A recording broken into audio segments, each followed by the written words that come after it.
A nuestro siguiente ponente es José Julio Rodrigo, viene de una empresa de Canarias que se llama GrafCAN. El título, la verdad es que a mí desde el principio dije, a ver qué nos cuenta este hombre, pero luego lo he ido entendiendo. Ingeniero informático que además está especializado en temas de robótica, de drones, o sea que seguro que fenomenal. Adelante, todo tuyo. Muchas gracias. Bueno, voy a intentar quedarme por aquí de pie. Vamos a intentarlo. Yo empiezo a pulsar aquí. Vale. A ver, este sube. Bueno, GrafCAN es una empresa que se dedica simplemente, como resumen, a la producción y difusión de la información geográfica en el ámbito de Canarias, ¿no? Y por tanto, No, pues pago todas menos las que debo. Tampoco, ¿no? A ver, Esto me lo descuentas, ¿no? Esto te lo descuento, si no te preocupes, cuando me siento, tú sigue hablando. Ah, yo sigo, vale, aprovecho entonces. Sí, no, si te me ha dicho que apague, pero que Y por tanto de las infraestructuras de datos espaciales en Canarias, ¿no? Pero bueno, la gran pregunta de hoy es, como decía ella, ¿por qué? ¿Por qué una charla de inteligencia artificial en el marco de un congreso como este de información espacial? ¿Vale? Yo creo que esa es la gran pregunta que trataré de intentar responderos hoy de alguna manera, ¿no? Estamos acostumbrados a ir a hablar bastante de inteligencia artificial, está relativamente de moda. Nos da la impresión de que inteligencia artificial, cuando hablamos de ello, hablamos de futuro, pero yo realmente lo que os quiero enseñar hoy es el presente de las cosas que estamos haciendo en este campo, ¿vale? Realmente hay un hito para mí y es que en mayo de este año ya hemos puesto en producción, en nuestra cadena de producción interna, algoritmos de inteligencia artificial que están enlazados en nuestra cadena de producción y ahora vais a ver de qué estoy hablando, ¿vale? Bueno, una breve historia, pues la inteligencia artificial no es una ciencia nueva, tiene bastantes años. Pasamos por una fase evolutiva, llegamos a lo que conocimos cuando la era del Big Data, que ya suena hasta un poco más antigua, a la parte del Machine Learning como ayuda para analizar esos datos, y ahora estamos en lo que se llama Deep Learning o aprendizaje profundo, ¿vale? ¿Qué nos permite hacer el Deep Learning? O sea, ¿en dónde estamos ahora mismo? Ahora estamos ahora mismo en la posibilidad de tener algoritmos que, dada una imagen, me clasifiquen lo que están viendo. Es decir, que me diga, eso es un leopardo, esto es un coche, esto es una seta, ¿vale? Yo la primera vez que tuve oportunidad de jugar con esto, de empezar a usar esta tecnología, sinceramente lo flipé. Esto realmente hasta ahora estaba en el entorno de lo que los humanos podíamos hacer, no de lo que las máquinas estábamos acostumbrados a que hicieran, ¿vale? También sabéis que hay mucha investigación en todo el tema de conducción autónoma, pues un coche autónomo va a necesitar reconocer todo su entorno. Aquello es un coche, una persona, una señal de tráfico. Todo esto ha sufrido un avance muy importante en los últimos años, ¿vale? Para mí hay un año clave que es 2016. 2016 es el primer año en el que empezamos a ver aplicaciones serias de inteligencia artificial que, sin que lo notemos, que es una cosa muy elegante, nos han llegado a nuestros móviles, a nuestra vida cotidiana. Si usáis Google Fotos y os ponéis a hacer alguna búsqueda por casualidad, veréis que podéis buscar perros en Google Fotos y os aparecen perros en vuestro carrete, gatos, caballos y lo que sea. Ustedes no habéis etiquetado eso. Alguien lo ha etiquetado automáticamente sobre vuestras fotos que habéis subido a la nube, ¿vale? Otra aplicación muy interesante es Prisma, que aplica unos filtros fotográficos muy sofisticados. Y una cosa muy interesante, para mí un punto de inflexión en todo esto, es que los algoritmos, no tanto los códigos o los datos, pero los algoritmos que están detrás de estas aplicaciones y de todo esto que estamos viendo son públicos, ¿vale? Son papers públicos, ¿vale? Entonces, el reto era, de alguna manera, poder llevar esta tecnología que estamos viendo que es tan potente al ámbito de nuestra información geográfica, ¿vale? Ese es el verdadero reto que se planteaba, ¿no? Nosotros veníamos pues trabajando en nuestra infraestructura de datos espaciales, como estamos haciendo todos, todos los que estamos aquí en este congreso, ¿no? Pero realmente el año pasado propusimos desde el Departamento de Ingeniería realizar un I+D interno. Estamos hablando de un proyecto sin financiación externa ninguna, sino una convicción interna de la empresa como reto de futuro para empezar a trabajar en esto, ¿vale? ¿Por qué? Porque queríamos dar un paso adelante, ¿vale? Un paso adelante, ¿en qué sentido? Si os fijáis, ¿no? Publicamos información en nuestras infraestructuras de datos, quizás la ortofoto sea el exponente de la capa que más consumo tiene dentro de nuestras infraestructuras de datos y no deja de ser un fondo geográfico que le estamos suministrando a la gente, ¿vale? Fijaos que deberíamos, entre comillas, reírnos de lo que otras administraciones generan como Big Data. Nuestras ortofotos sí que son Big Data. Pensar el número de píxeles por el número de canales que generamos cada vez que hacemos una ortofoto, eso sí es Big Data, ¿vale? Si podemos llevar algoritmos que sean capaces de analizar esa información para extraer conocimiento, estaremos dando un paso más, ¿vale? Quizás hasta deberíamos empezar a replantearnos si nuestra infraestructura de datos deberían ser solo de datos, o deberían ser infraestructura de datos y conocimiento, o servicios añadidos que pudiéramos darle un valor añadido a lo que estamos publicando, ¿vale? Ese era un poco el esquema conceptual, ¿vale? ¿De qué estamos hablando? Pues estamos hablando del uso de redes neuronales artificiales, ¿vale? Cuento esto un poco como cultura casi general, pero yo creo que es interesante. ¿De dónde viene la idea de una red neuronal artificial? Pues de la estructura de un cerebro biológico, ¿vale? Nuestro cerebro está compuesto por unas células que son las neuronas y unas interconexiones entre las neuronas que son las sinapsis entre las neuronas, ¿vale? ¿Qué intentamos hacer nosotros? Reproducir esto de manera artificial. Esas bolitas son lo que representan las neuronas, son funciones matemáticas muy sencillas y esas interconexiones son las sinapsis entre las neuronas, ¿vale? Cuando hablamos de Deep Learning hablamos de eso, pero con muchas capas, muchas neuronas, muchas interconexiones. Esto es solamente un ejemplo. Cuando hablamos de Deep Learning estamos hablando de cientos de miles de neuronas, de millones de interconexiones entre neuronas, ¿vale? Y al igual que ocurre con un cerebro biológico, el conocimiento no reside en las neuronas, reside en la interconexión entre ellas. Y el aprendizaje de una red neuronal supone el ajuste de toda esa maraña de pesos que interconectan las neuronas entre sí. Ahí es donde se almacena el verdadero conocimiento, ¿vale? También se puede demostrar que una red, cuando recibe, por ejemplo, una imagen, según vamos entrando en las capas, va aprendiendo cosas cada vez más complejas, conceptos más abstractos, ¿vale? Las primeras capas simplemente son filtros de bordes, texturas y demás, muy parecido a lo que sería nuestro córtex visual, ¿vale? Y poco a poco va adquiriendo conceptos más abstractos del aprendizaje que está teniendo, ¿no? Bueno, ¿cómo es el flujo de trabajar con inteligencia artificial? Pues básicamente partimos de una primera fase que sería la definición de la arquitectura de red, es decir, cómo vamos a definir esa red neuronal, cuántas neuronas por capa, cómo se interconectan esas capas. Una segunda fase muy importante son los patrones de entrenamiento. Intentamos como patrón de entrenamiento una entrada y una salida deseada, es decir, una imagen de un gato y esto es clase gato, una imagen de un perro, esto es clase perro, ¿vale? Fijaros que he puesto una flecha amarilla para arriba.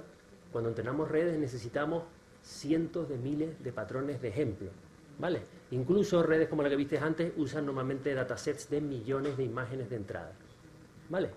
Hay maneras de abordar este problema con datasets más pequeños, ¿vale? Después tenemos la fase de entrenamiento de la propia red, el ajuste de pesos que comentábamos, la evaluación de resultados, hay que evaluarlo siempre sobre un dataset externo, no sobre tus patrones de entrenamiento, y una vez que estás contento con los resultados, pues te preocuparás de poner esto en producción, ¿vale? Lo que os cuento, trabajar de esta manera es desarrollo, o sea, es programación. Trabajar con redes neuronales a día de hoy es desarrollo, ¿vale? Bien, volviendo al símil biológico, ¿cuál es nuestra misión como ingeniero de redes? Pues por un lado, definir el ADN que entendemos que debería definir esa estructura cerebral, ¿vale? Que consideramos que es la adecuada para nuestro problema, eso debería adaptarse al problema a resolver. Y segundo, y aquí los padres serán un poco más sensibles a este tema, la educación. O sea, educar es algo realmente complejo, ¿vale? Y aquí ocurre lo mismo, educar a una red es algo realmente complejo. Es muy fácil que una red directamente no aprenda y es muy fácil que una red se aprenda el examen de memoria, que es el otro de los... O sea, tiene una capacidad impresionante para darte un 99,9% de porcentaje de acierto sobre el dataset de entrenamiento y después tener un muy mal resultado sobre un dataset externo. La estadística es muy importante aquí, tenemos que valorar siempre esas dos cosas. Nos interesa que la red generalice correctamente el problema que está aprendiendo, ¿vale? Bien, primer proyecto que empezamos un poco internamente. Yo en la casa, para convencerles, tenemos que meternos en esto, ¿vale? Bien, exactamente. Yo necesitaba una coartada, vamos a decirlo así, ¿vale? Para entendernos claramente. Ortofoto urbana, 10 centímetros píxeles en el caso de Canarias, ¿vale? Detección de señalización horizontal, un problema un poco más acotado, si os fijáis, ¿vale? Bien, con lo que os he contado, patrones de entrenamiento, nos generamos unas herramientas para generar patrones de entrenamiento relativamente rápido y generamos esos patrones de entrenamiento. Cada uno de esos patrones tiene que tener su clase asociada, flecha recta, giro a la derecha obligatorio, giro a la izquierda, esos son los patrones, ¿vale? Generamos una arquitectura de red, esto es lo que se llama una red convolucional profunda, ¿vale? Que es el tipo de redes que usamos en este tipo de técnicas, y evaluamos los resultados, ¿vale? Todo esto es un proceso iterativo, ¿vale? Que tenemos que ir repitiendo hasta conseguir llegar a buenos resultados. Fijaros que empezamos con resultados relativamente modestos hasta llegar casi a un 99% de acierto sobre un dataset de evaluación externo. Siempre hay que tener mucho cuidado contra qué evaluamos, ¿vale? Lo cual está bastante bien. Pero, como os he dicho, esta era un poco la coartada para entrar a manejar esta tecnología, ¿vale? Este no era el verdadero reto que nos habíamos planteado, ¿vale? El verdadero reto era la detección de cambios en ortofoto. A nosotros nos contrata, nos encomienda el gobierno la detección, es decir, la determinación de la evolución de nuestro territorio que se rige por los cambios que ocurren en él, ¿vale? Y eso tiene muchas facetas de la administración para las cuales es muy interesante esa evolución temporal. ¿Cómo lo veníamos haciendo? De multitud de maneras, desde en años muy atrás con operadores, haciendo esto mismo, más recientemente con LIDAR, pero tenemos coberturas LIDAR cada 3 años en Canarias, y nosotros en cambio en Canarias tenemos imágenes de 25 centímetros todos los años. Ese era nuestro target. Yo quiero usar esas imágenes para detectar cambios y meter en mi cadena de producción la detección de cambios como una fase más de la producción de mis ortofotos, ¿vale? Problema, muy complejo. ¿Sabéis la variabilidad que hay entre las imágenes de distintas épocas? Aunque sea el mismo territorio, la variabilidad es enorme. Desde la época del año, la iluminación, sombras, cultivos, elementos cambiantes, hay muchísimas cosas que varían, ¿vale? Intentos anteriores, fracaso, ¿vale? Fijaros aquí, lo que me dijiste no son 5 minutos, ¿verdad? Sí, bueno, pero me descontaste lo de antes. No está descontado. Ah, vale, ejemplos de cambio. Está descontado. No, yo estoy creo que no. Bueno, vale, ejemplos de cambio, vale, relativamente sencillo, una construcción nueva, otra construcción nueva, un cambio de vial, fijaros que es un ramal, pero fijaros la dificultad de los no cambios, eso no quiero que sean cambios para mi red. Fijaros la variabilidad en cultivos, en sombras en la edificación, ¿vale? Un descampado con coches y sin coches, eso la red debe interpretar que no son cambios. La única manera de resolver esto es que la red entienda realmente qué es una construcción y qué es un vial. ¿Vale? Esta es nuestra red, os la presento. Le llegan 2 imágenes de 2 años diferentes y tenemos una etapa de extracción de características, etapa de control de cambio, clasificador y finalmente 3 neuronas que me dicen si no es un cambio, si hay un cambio en la construcción, un cambio en vial y al final una etapa de localización del cambio. Esta es la versión número 25 de la red, para que entendáis el tema iterativo que requiere este tipo de tecnología, ¿vale? Bueno, no me voy a liar aquí, pero ahora mismo estamos obteniendo sobre un dataset de validación externo al entrenamiento un 97,6% de acierto en la detección de cambios en imágenes, sin ningún tipo de ajuste inicial. Es decir, no hay ningún tipo de ajuste cromático, no hay nada. Esto funciona más como lo haría un operador, ¿vale? De alguna manera. Bueno, esta es la puesta en producción de la red, como os dije, desarrollo. Fijaros, una decisión súper importante que tomamos aquí fue que nuestros puntos de entrada son directamente servicios del UMS, ¿vale? ¿Por qué hicimos esto? Pues para poder venir a las jornadas aquí de la porque si no, igual no colaba la charla, ¿no? No, de manera, en serio, es la decisión más interesante. O sea, nuestros servicios también sirven para nutrir a futuros agentes automáticos que se nutran de esto como información. ¿Para qué estoy usando, me lío con el formato y con 20.000 historias? Usemos nuestros servicios, pasemos nuestra red neuronal y generemos un fichero georreferenciado de detección de cambios sobre lo que hemos encontrado, ¿vale? O como os dije, esto está puesto en producción desde mayo, este es todo el control de cambios de Canarias, ¿vale? Ejecutado sobre todas las islas, estamos en la segunda vuelta. Ya está puesto en producción, cada vez que produzco una ortofoto, automáticamente la comparo con la ortofoto anterior y genero un mapa de diferencias de cambios que valoran mi evolución del territorio, ¿vale? Ejemplo, una construcción nueva, una construcción, esta es la manera que la red tiene de detectarlo, una construcción con piscina. Fijaros que el cambio no es tan complejo, pero fijaros cómo ha cambiado la cubierta de las otras construcciones y la red, en cambio, sabe que no es un cambio. Esto ninguna otra tecnología es capaz de hacer esto. ¿Vale? Lo veis, ¿no? La diferencia entre ellas, ¿vale? Tienes que entender que había una construcción y que sigue habiendo una construcción para decir que eso no es un cambio. ¿Vale? Bueno, un cambio sencillo, una nave, una zona industrial, una carretera que incluso estaba en construcción, en este caso se señalan en azul las carreteras y en rojo las construcciones, y una carretera que tenemos nuevo. Fijaros que ya, por ejemplo, nuestra actualización de callejero automáticamente se nutre de los resultados de este control de cambio. Nuestra capa de callejero automáticamente se nutre de los resultados del control de cambio de cada orto nueva que viene. Por tanto, puedo actualizar mi callejero de manera muy, muy rápida, ¿no? Bueno, futuro cercano. ¿Qué otras líneas de trabajo? Lejos de quedarnos aquí, ahora mismo tenemos 3 líneas de investigación sobre inteligencia artificial abiertas en GraphCam. ¿Vale? La segunda es, una vez que sabemos clasificar y localizar nuestras nuestros elementos, queremos pintar exactamente dónde están. Ese problema se llama segmentación, ¿vale? Lo que vamos a ver es una red neuronal de segmentación aprendiendo cómo es el territorio, de alguna manera fotointerpretando esto. Aquí la red no ha aprendido nada, está vacía, las primeras etapas de aprendizaje son muy caóticas, poco a poco va refinando. Fijaros que en amarillo es platanera, estamos detectando tipo de cultivo.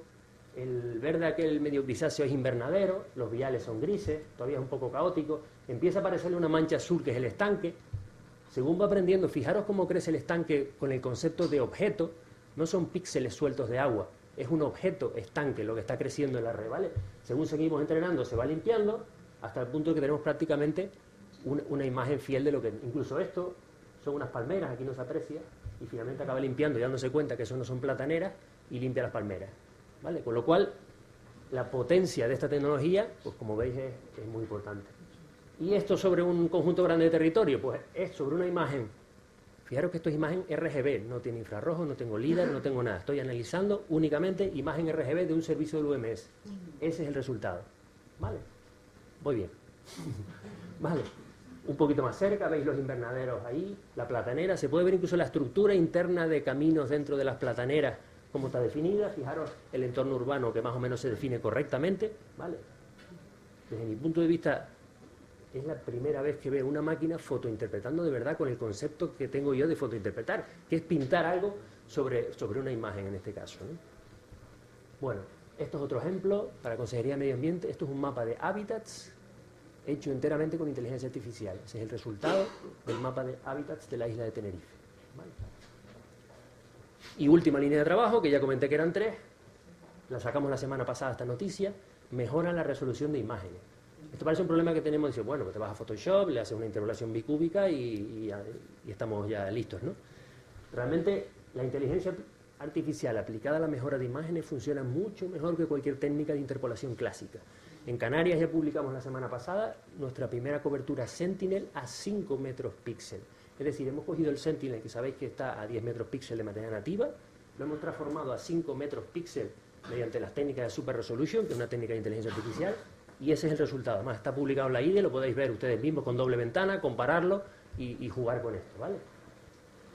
Y si aplicamos esto a nuestras ortofotos regionales, esto es solo un piloto. Esta es nuestra ortofoto 25 centímetros píxel, esta es nuestra ortofoto a 15 centímetros píxel, ¿vale? Esto no deja de ser un piloto, pero yo creo que nos abre un poco de luz en el sentido de lo que puede estar llegando de alguna manera, ¿no? Y bueno, espero simplemente haber dado respuesta a la primera pregunta, que era ¿por qué esta charla en este marco? Y creo que de alguna manera estamos viendo el comienzo de una bonita relación entre estas dos disciplinas, ¿vale? Que yo creo y le auguro un brillante futuro, ¿vale? Muchas gracias.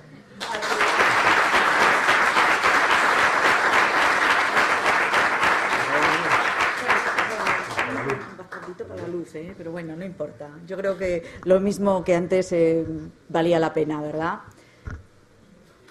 ¿Es vuestro turno de preguntar?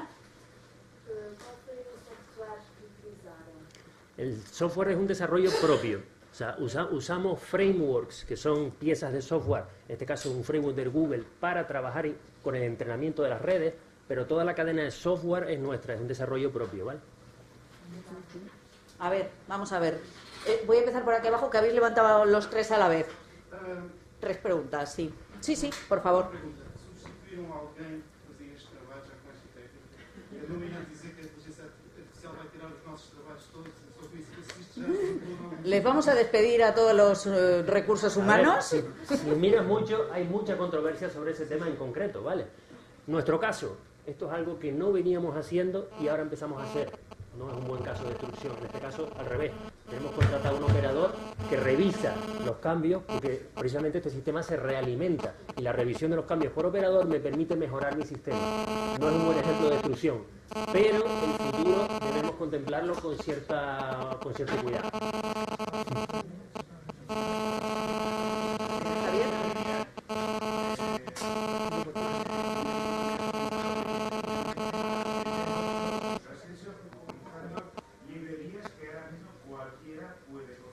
Correcto. Es decir, código abierto, bueno, no código abierto, producto, digamos, liberado, en este caso mantenido por Google.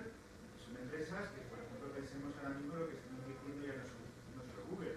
Pensemos Google, Uber y todas las que están dedicándose al tema del reconocimiento del territorio porque una parte de su modelo de negocio. Pensando en esta visión de que ahora tenemos una gran accesibilidad a sistemas, ¿cuál crees que son tus perspectivas después de esa experiencia de hasta dónde puede entrar ese tipo de tecnologías en la producción cartográfica? A ver, usos más inmediatos. Mapas como el... Bueno, Catastro me dice aquí... Yo no quería decirlo, pero la detección de cambios y la evolución del territorio yo creo que es algo que afecta a muchas administraciones. Catastro es una de ellas, evidentemente. Pero yo creo que es un tema bastante horizontal, ¿vale? Además, no lo he comentado, pero hemos hecho pruebas en otras regiones. Hemos hecho pruebas en Murcia, en Madrid, en Valencia recientemente con muy buenos resultados. El nivel de generalización del problema es alto, es muy alto, ¿vale? ¿A dónde nos llevará? No sé. La segunda parte que comenté te da una cierta idea de que mapas como el SIOSE, a lo mejor deberíamos plantearnos cómo deberíamos enfocarlos en un futuro, ¿vale? Yo no digo que esto valga para todo, esto no restituye desde el punto de vista nuestro de restitución fotogramétrica, pero sí que ciertos mapas temáticos pueden tener sentido en esta línea, ¿vale? Y por supuesto que Google y todas las tecnológicas están invirtiendo el oro y el moro en todo esto, ¿vale? Por supuesto. No nos da tiempo nada más que la última de Marisol, que habían levantado la mano hace mucho rato. Luego lo mismo, os ponéis en contacto. Sí.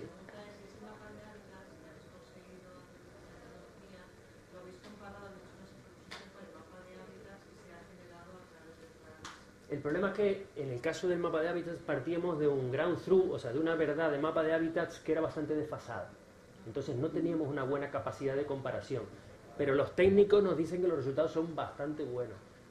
Todo lo que habéis visto no es perfecto, ¿vale? No os he enseñado cosas perfectas, os he enseñado cosas que empiezan a funcionar muy bien. Quiero que os quedéis también con esa realidad, ¿vale? Pero ellos están encantados con el proyecto de hábitats, por ejemplo, desde el punto de vista. De hecho, probablemente continuamos haciendo hábitats de esa manera para el resto de la isla. El entrenamiento es complejo y necesita muchos patrones, pero hay técnicas, que es desarrollo también, en las cuales explotas al máximo los patrones que tengas para que la red pueda aprender en base a eso. ¿Vale? Muy bien.